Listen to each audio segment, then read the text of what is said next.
Picture this. It's 1910 in eastern Oregon, and the morning air carries the scent of sagebrush and something else, something darker. That metallic tang of blood mixed with dust that hangs over every ranch corral like an invisible fog of violence. Young Tom Dorrance stands at the rail of his father's breaking pen, watching what everyone calls the necessary work. But necessary for whom, exactly? Because what's happening in that pen isn't just breaking horses, it's breaking something fundamental about how humans and animals relate to each other. The horse in question is a magnificent bay stallion, maybe 15 hands high, with muscles that ripple like water under his copper coat. 3 weeks ago, he ran free across the high desert. Today he's learning what civilization means through rope burns and exhaustion. Jake, Bone Crusher, Williams. And yes, that's actually what they called him. Stands in the center of the pen with a coiled lariat in his hands and a reputation that stretches from the Columbia River to the California border. Williams can break a Mustang in 3 weeks, guaranteed. If the horse survives, and that's the key phrase right there, isn't it? Asterisk. If the horse survives. Asterisk. Because here's what the romantic Western movies never show you. In 1910, 15% of horses died during the breaking process. 15%. Imagine if 15% of students died during driver's education. We'd call it a massacre. But in 1910 Oregon? That was just Tuesday. The method was brutally simple. Rope the horse, throw the horse, tie the horse until exhaustion forces submission. Day after day after day until the animal's spirit cracked like a dry twig underfoot. The survivors? Well, 30% of those remained dangerously unpredictable for life, ticking time bombs with hooves that could explode without warning. Williams circles the bay stallion, his boots creating little dust clouds with each step. The horses, their eyes show white around the edges, what horsemen call showing whale eye, the unmistakable sign of an animal pushed beyond its limits. But Williams doesn't read horse psychology. He reads results, and his results come from force, pure and simple. The economic mathematics of this brutality would shock you. Each dead horse represented 3 months' wages lost to a small rancher. 3 months.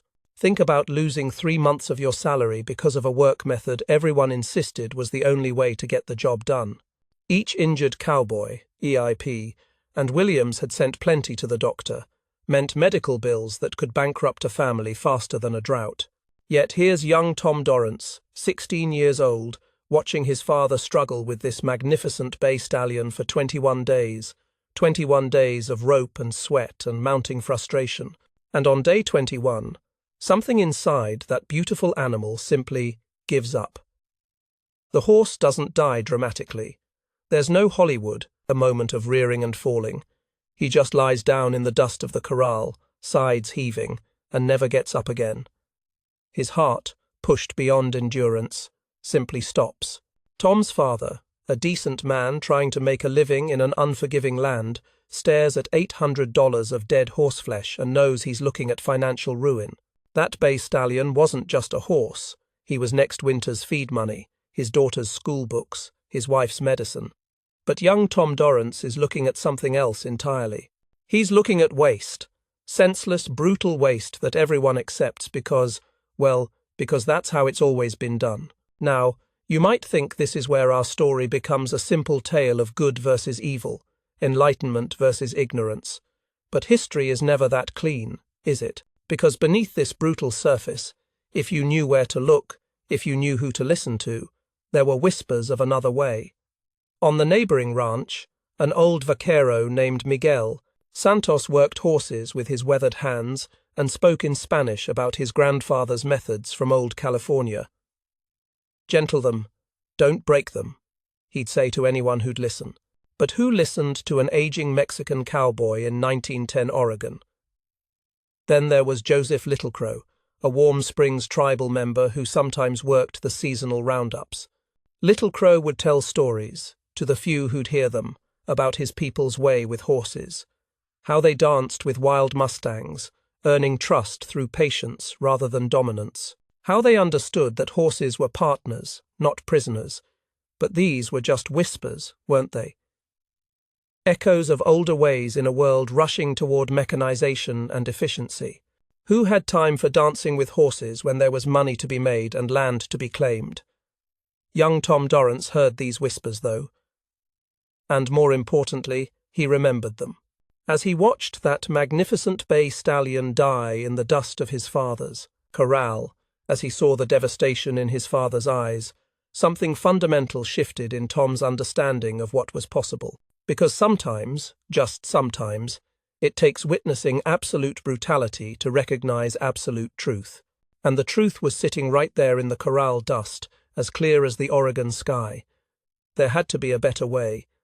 The seeds of revolution were planted in that moment, not the kind of revolution that makes headlines or changes governments, but the quieter kind that changes hearts and minds, one horse at a time, one human at a time. But Tom Dorrance didn't know he was destined to become a revolutionary. He was just a 16-year-old ranch kid who'd watched something beautiful die for no good reason. He was just a young man beginning to wonder if the whispers he'd heard might contain more truth than all the shouting in the breaking pens. And sometimes, that's exactly how revolutions begin, not with manifestos or declarations, but with a single person standing in the dust, looking at waste and devastation, and asking the most dangerous question in the world. What if there's another way? What Tom Dorrance was about to discover would challenge everything the Western horse world believed about dominance, submission, and the relationship between human and animal. But that discovery wouldn't come from books or teachers or conventional wisdom. It would come from 12 wild Mustangs trapped in a box canyon during the storm of a lifetime. March 15th, 1928.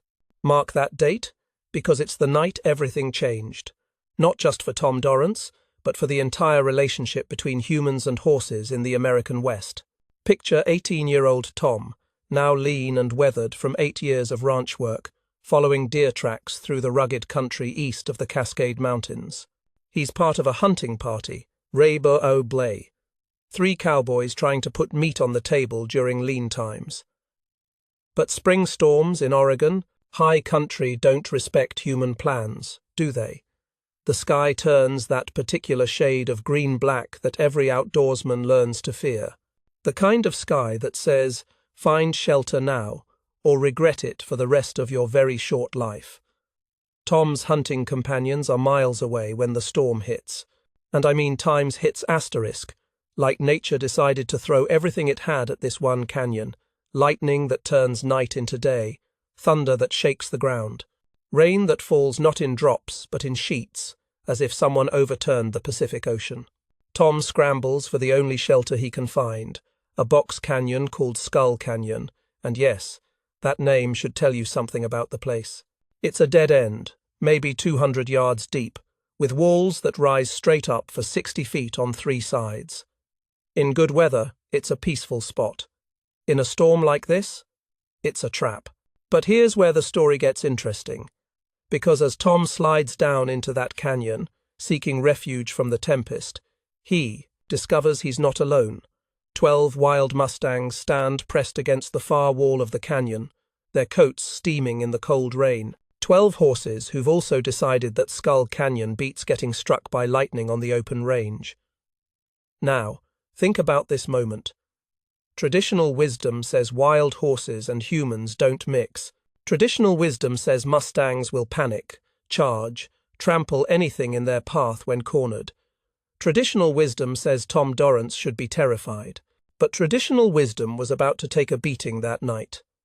Instead of panicking, instead of trying to escape or dominate the situation, Tom does something extraordinary. Absolutely nothing. He makes himself small against the canyon wall, breathes slowly, and becomes part of the landscape.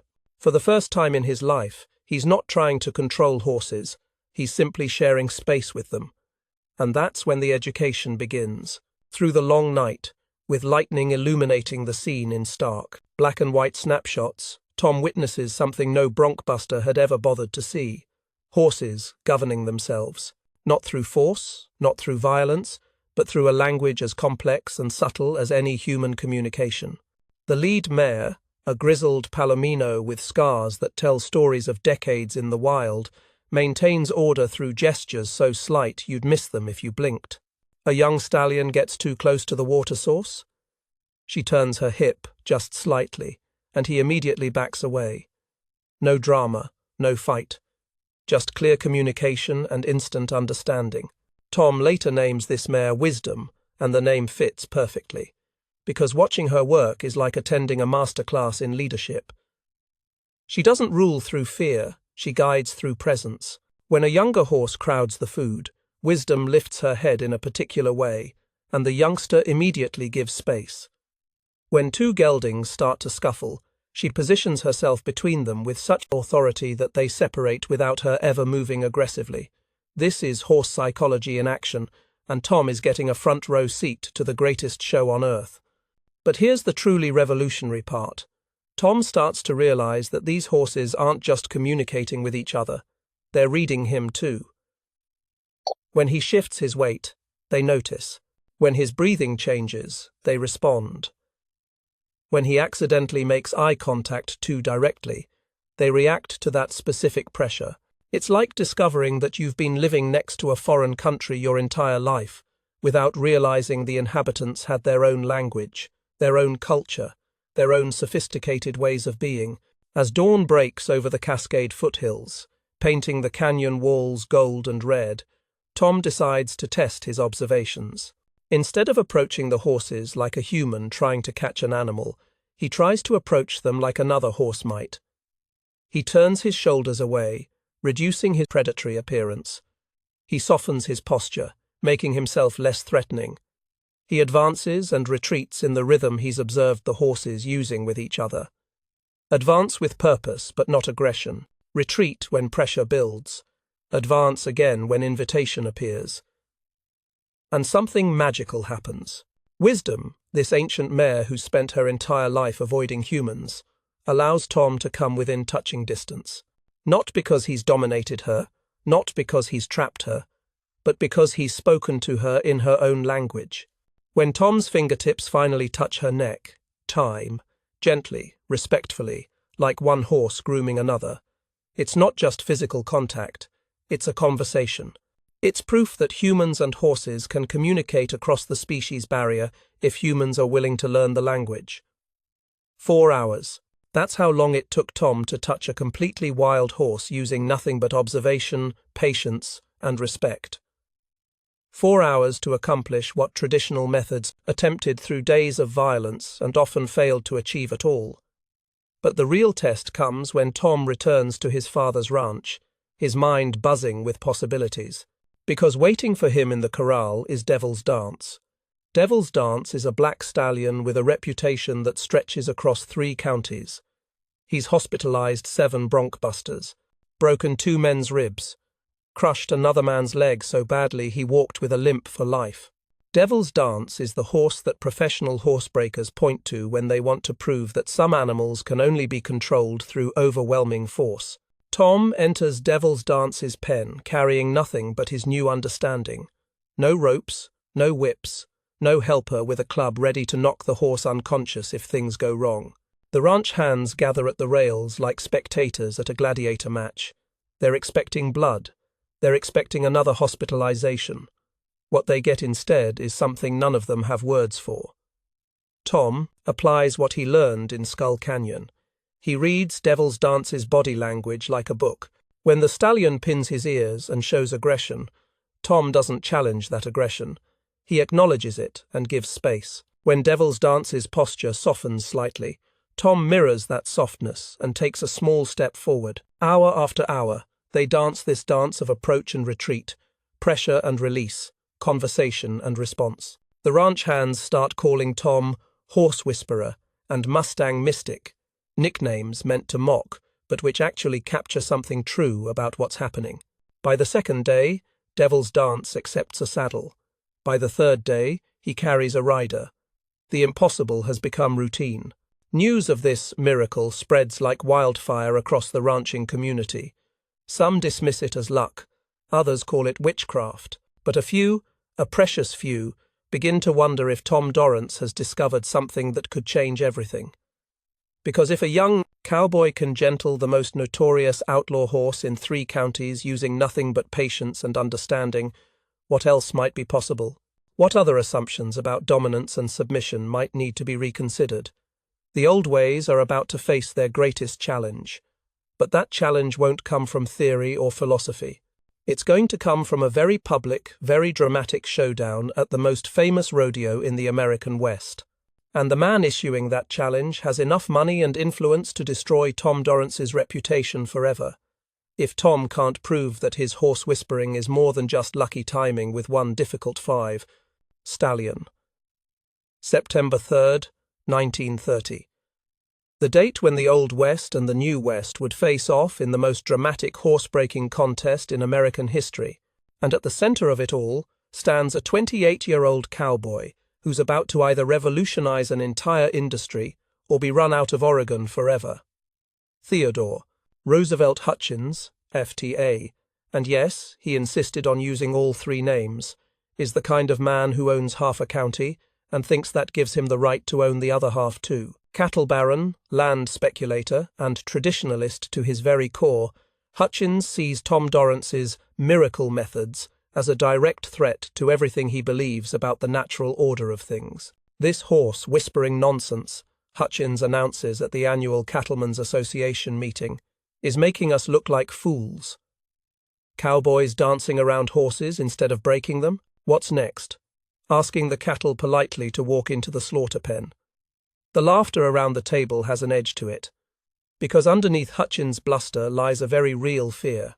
If Dorrance's methods actually work, if horses can be trained without violence and domination, then what does that say about every other relationship built on force? What does it say about the men who've built their reputations on being tougher, meaner, more brutal than the animals they control? So, Hutchins does what powerful men do when their worldview is threatened. He issues a public challenge designed to humiliate his opponent into submission. The venue? The Pendleton Roundup, the most famous rodeo in the Pacific Northwest. The terms? Dorrance must gentle 10 fresh-caught Mustangs in the same time it takes veteran bronc-buster, Tornado Jim Morrison, to break just 1. 10 horses versus 1. And not just any horses. Hutchins personally selects 10 of the wildest, most dangerous Mustangs from the Steens Mountain herd. The stakes? $5,000, more money than most cowboys see in 5 years, and Dorrance's reputation. If he fails, he agrees to leave Oregon forever and never practice his methods again. $5,000 in 1930 is like offering someone $200,000 today. It's enough money to buy a ranch, start a business, set up a family for life, but it's also blood money, designed to attract maximum attention and ensure maximum humiliation when Dorrance inevitably fails. The entire Western horse world descends on Pendleton. Ranchers from California to Montana, professional horsebreakers, rodeo champions, newspaper reporters, and curiosity seekers. The betting booths give 100-to-1 odds against Dorrance. 100-to-1. The smart money says this upstart cowboy is about to learn the difference between getting lucky with 1 difficult horse and facing 10 genuine outlaws. When the Mustangs arrive, even Dorrance's few supporters begin to have doubts. These aren't half-broken ranch horses with some human contact. These are genuine wild horses, some of them 20 years old, who've never felt a rope or seen the inside of a corral. The leader of the group, a mare so fierce and unpredictable that the wranglers have already named her Hellfire, tries to kick down the loading chute before she even enters the pen. Tornado Jim Morrison, meanwhile, represents everything traditional about horsebreaking. 6 feet 4 inches of weathered cowboy, Morrison has broken horses on 3 continents and survived injuries that would have killed lesser men. His method is pure old school. Rope hard, ride hard. Break their spirit before they break your body. Morrison begins exactly as expected. His chosen horse, a paint stallion with fire in his eyes, gets roped, blindfolded, and saddled through sheer, overwhelming force. The horse bucks, screams, fights with everything he has. Blood spatters the arena dust. The crowd roars approval. This is what they came to see. the classic battle between human will and animal wildness. Meanwhile, in the adjacent pen, Tom Dorrance does something that confuses and then amazes the spectators. He enters quietly, carrying nothing but his own presence. No ropes, no whips, no helper cowboys ready to jump in when things go wrong. The crowd grows restless. Where's the action? Where's the drama? What kind of horse breaking doesn't involve any actual breaking? But Dorrance isn't trying to entertain the crowd. He's reading the horses. 10 wild Mustangs, all stressed and frightened, all looking for leadership in this terrifying new environment. And Dorrance spots what he's looking for. The natural leader of the group. She's not the biggest horse, not the most aggressive. She's a steady buckskin mare with intelligent eyes and a calm presence that the other horses defer to instinctively. Dorrance silently names her teacher, because that's exactly what she becomes, his pathway to communicating with the entire herd. This is where Dorrance's canyon revelation pays off. Instead of trying to dominate 10 individual horses, he focuses on earning the trust of their natural leader. Because horses are herd animals, and herds follow confident leadership, gain the respect of the leader, and you gain influence over the entire group. Day 1. Morrison's horse bucks violently for 3 hours before collapsing in exhaustion. Dorrance spends the same 3 hours simply sharing space with the Mustangs, reading their social dynamics, identifying their communication patterns. Day 2. Morrison's horse still fights the saddle like his life depends on it. The paint stallion's coat is lathered with sweat and foam, his eyes wild with terror and rage. Meanwhile, Dorrance makes his first direct contact with Teacher, not through force, not through trickery, but through patient approach and respectful retreat. When she allows him to touch her shoulder, the other horses notice. When she doesn't explode into violence, they begin to reconsider their assumptions about this strange human. Day 3. The children in the stands gasp as all 10 of Dorrance's horses follow him freely around the pen like an enormous parade of Mustangs. No ropes, no lead lines, just a man walking and 10 wild horses choosing to walk with him. It looks like magic, but it's actually applied psychology. Understanding that horses want to follow, confident, trustworthy leadership. Morrison, meanwhile, is beginning to show the strain. His paint stallion isn't just refusing to accept the saddle, he's getting more violent, more desperate. What started as a traditional breaking session is turning into a battle of survival. Day 4. Dorrance introduces saddles to his horses. Not by force, not by trickery, but by association with their trusted leader. Teacher accepts the saddle because she trusts the human who's proven himself worthy of that trust. The other horses accept saddles because Teacher has shown them it's safe. Day 5. The final day. Morrison's exhausted paint stallion still bucks violently whenever a rider approaches. The horse is broken in body, but not in spirit. Exactly the kind of dangerous, unpredictable animal that traditional methods often produce. Dorrance's 10 horses stand calmly as cowboys swing into their saddles. 10 previously wild Mustangs, now willing partners in the dance between human and horse. The crowd erupts. Hardened ranchers, men who've spent their entire lives believing that force is the only language animals understand, openly weep at what they've witnessed. The judge, veteran horseman Samuel McKinnon, a man who's seen every horse-breaking technique from Texas to Canada, delivers a verdict that becomes legendary. Gentlemen, we have just witnessed the death of the old ways and the birth of the new. But the real victory isn't in the cheering crowd or the $5,000 prize. It's in the 10 horses standing calmly in the pen, their spirits intact, their trust in humans intact, their willingness to work as partners rather than prisoners demonstrated beyond any doubt. Theodore Roosevelt Hutchins leaves Pendleton that day a different man than he arrived. Not because he's become a convert to Dorrance's methods, men like Hutchins don't change their fundamental beliefs easily, but because he's seen undeniable proof that his worldview has serious flaws. The revolution is no longer theoretical. It's not whispered rumors or tall tales from eccentric cowboys. It's 10 wild horses standing calmly in a Pendleton corral, proving that everything the horse world thought it knew about dominance and submission might be wrong. But revolutions don't end with single victories, do they? They spread, they multiply, they transform entire industries and ways of thinking. And the transformation that's about to sweep across the American West will make the Pendleton demonstration look like a small-town county fair. What happens when you prove that everything an entire industry believes is wrong? What happens when you demonstrate that centuries of tradition are built on unnecessary violence? What happens when you show that there's a better way? You start a revolution, not the kind with guns and manifestos, but the quieter, more profound kind that changes hearts and minds, one person at a time, one horse at a time. Tom Dorrance's triumph at Pendleton triggers an avalanche of change that nobody, not even Dorrance himself, could have predicted. Within 6 months of that September demonstration, 400 ranchers request his training. 400. That's not a few curious cowboys. That's an entire industry demanding transformation. But here's what makes this revolution truly remarkable. It's not being imposed from above by government regulations or corporate policies. It's spreading organically, driven by the most powerful force in human society, 2I economic necessity, combined with moral clarity. Because the mathematics of horsebreaking have fundamentally changed, ranchers using Dorrance methods report 70% fewer injuries. 70%. Insurance companies take notice immediately, offering reduced premiums to ranches that can prove they're using natural horsemanship techniques. When insurance companies change their policies, you know something fundamental has shifted in the world.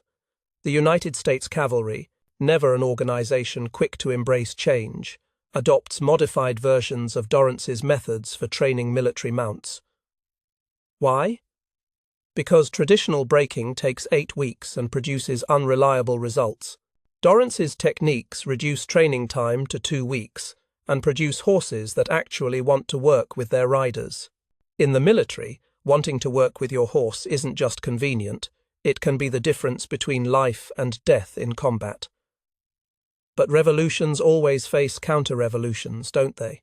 And the old guard of horsebreaking isn't going down without a fight.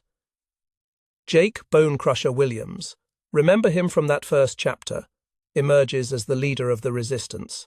Williams organizes what he calls the Real Cowboys Association, dedicated to proving that Dorrance's methods are nothing but circus tricks that will fail when confronted with truly difficult horses. Williams launches a campaign to discredit Dorrance, spreading rumors that the Pendleton demonstration was rigged, that the horses were secretly pre-trained, that real cowboys don't need to dance around making friends with their livestock. He even attempts to sabotage several of Dorrance's public demonstrations by spooking horses or creating dangerous distractions. But economics and ethics have aligned in a way that makes the old methods unsustainable. Ranchers save money using Dorrance's techniques. Horses live longer and work better. Cowboys work safer and suffer fewer career-ending injuries. When all the practical advantages favor the new way, tradition alone isn't enough to preserve the old way.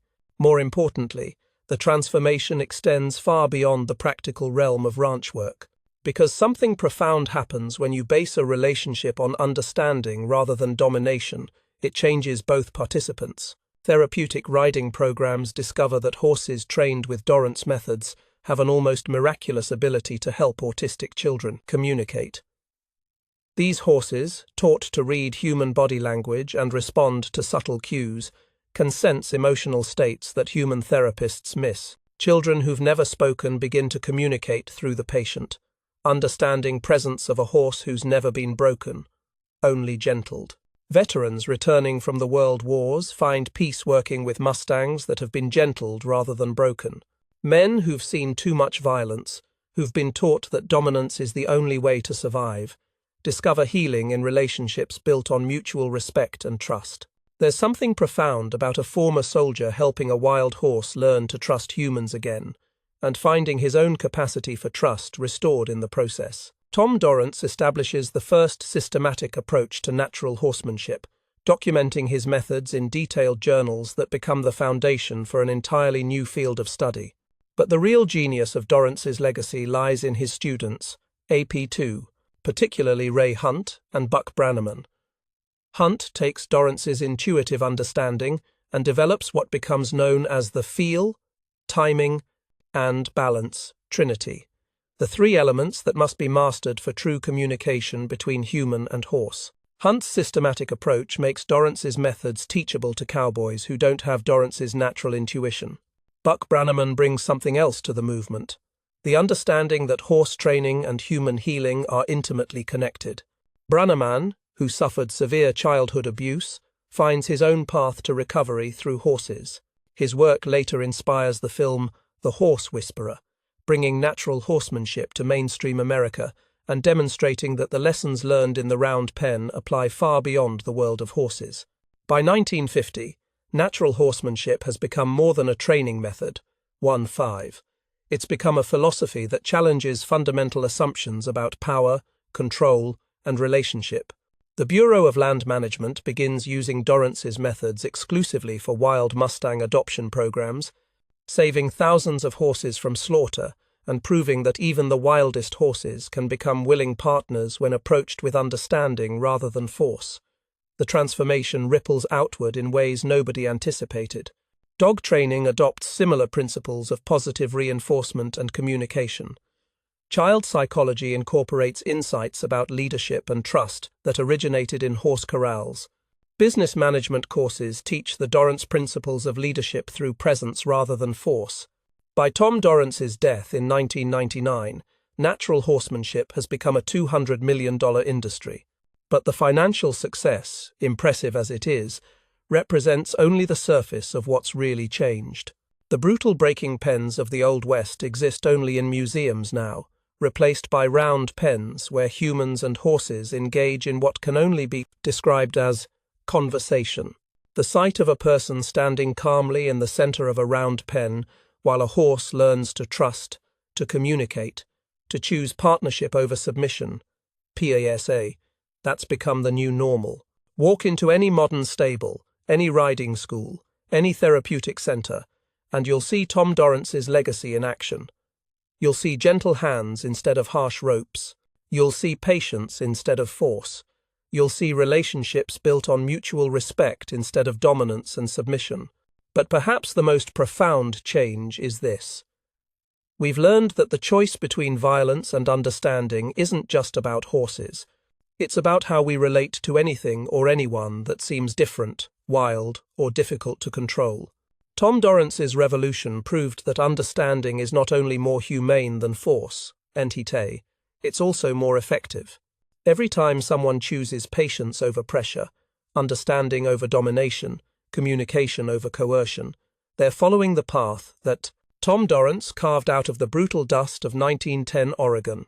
Every gentle hand that touches a horse's neck, every patient breath that calms a frightened colt, every moment when understanding triumphs over force.